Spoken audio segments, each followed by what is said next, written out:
Now to that developing spy story playing out between the U.S. and Russia right now. As we told you, the U.S. ambassador called into the Russian Foreign Ministry overnight over claims an American diplomat disguised in a really bad blonde wig is actually a spy.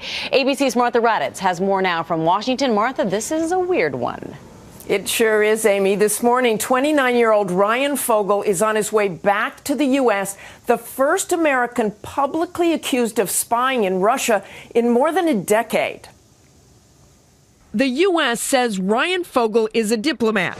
The Russians say the young American is a spy, captured red-handed with a crazy blonde wig, trying to recruit a Russian intelligence officer to work for the U.S. The supposed evidence? Not one but two wigs, 3 pairs of glasses, Ziploc bags filled with wads of cash, a microphone, and this letter, supposedly intended for the Russian intelligence officer, which reads in part, "Dear friend, we are ready to offer you $100,000 to discuss your experience, expertise, and cooperation.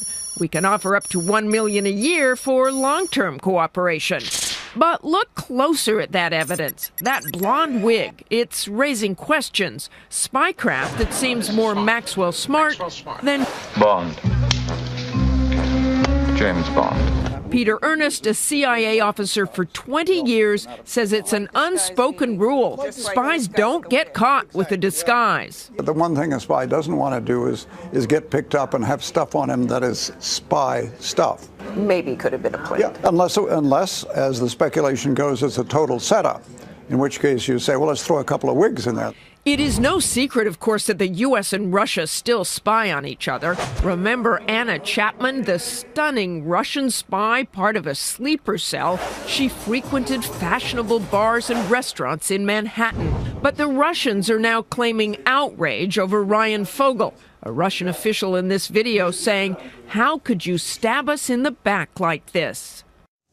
They couldn't be too outraged because one thing has changed since the Cold War. Spy or not, Ryan Fogle was returned to the American embassy within hours after his detention.